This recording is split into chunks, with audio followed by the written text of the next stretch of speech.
নমস্কার, আশা করি সবাই ভালোই আছে। সুমতি কিচেন উইথ ব্লগ থেকে সবাইকে স্বাগত।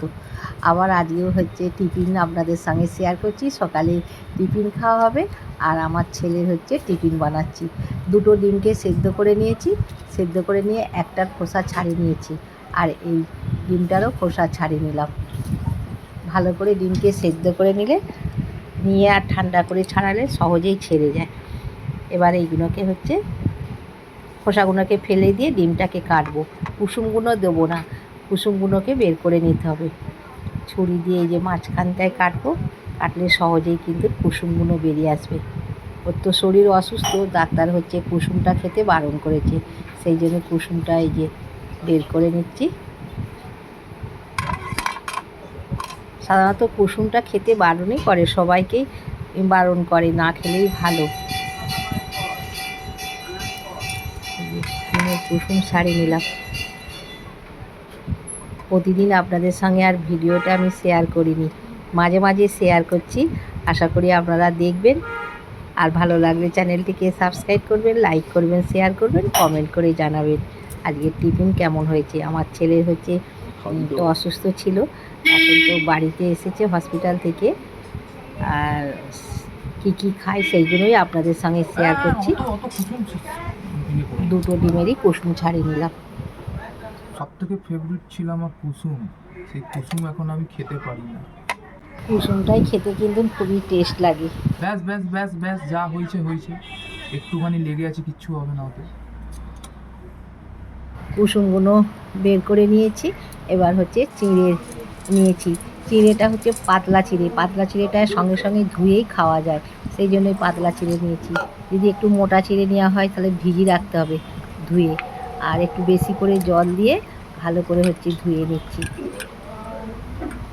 আর এটা সঙ্গে সঙ্গে ধুয়েই খাওয়া যায়। আর মোটা চিঁড়ে নিলে অনেক ঝামেলা, আবার সঙ্গে ধুয়ে সঙ্গে সঙ্গে খাওয়া যাবে না, তাকে ভিজিয়ে রাখো। ভালো করে ধোয়া হয়ে গেছে, দেখুন ধুতে ধুতেই কতটা নরম হয়ে গেছে। জলটা ছেঁকে নিয়েছি, চিঁড়েটা দেখুন কত সুন্দরভাবে হয়ে গেছে। এবার টক দই দিচ্ছি।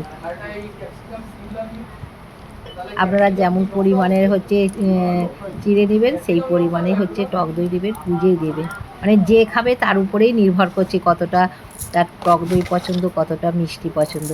চিনিটা আমি দিচ্ছি, যদি আবার মিষ্টিটা লাগে তখন, মিষ্টি একটু কম লাগে তখন হচ্ছে আবার চিনি দেবো। এবার ভালো করে মাখিয়ে নিচ্ছি। খেতে কিন্তু ভালোই লাগে, এইগুলো উপোস বারে খেতেও ভালো লাগবে, আর যারা অসুস্থ তাদের পক্ষেও ভালো লাগবে। খুব হেলদি একটা টিফিন বানাচ্ছি।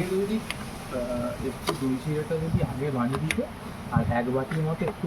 আজকে চিড়ে খাচ্ছিস, অন্যদিন কী খাবি? অন্যদিন আর একটু বেশি করে দই দাও, অন্য দিনেরটা কালকে সকালে ঠিক। অন্যদিন আর একটু দই বেশি দেবো? হ্যাঁ, তাহলে একটা দই দে, ভাত খাও। কি দই? চিড়ের পরিমাণটা একটু বেশি ছিল, ছেলে বললো আর একটু দই দিতে, আর একটু টক দই দিচ্ছি।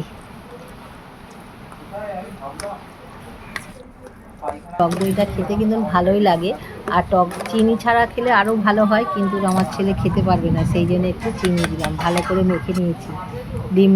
এবার এই ডিমগুলো প্লেটে সাজিয়ে দিয়েছি, এবার দই চিড়ে মাখাটা প্লেটের মধ্যে দিচ্ছি।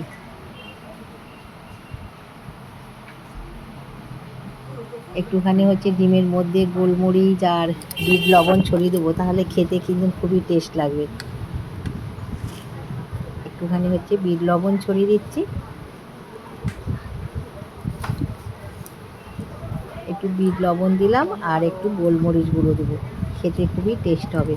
প্রত্যেক দিন টিফিনটা হচ্ছে বানাই, কিন্তু এক এক দিন এক এক রকম বানাই। প্রতিদিন আবার দই চিড়ে আর ডিম সেদ্ধ ভালো লাগবে না, কোনো দিন ফল দিই, কোনো দিন উপমা করে দিই।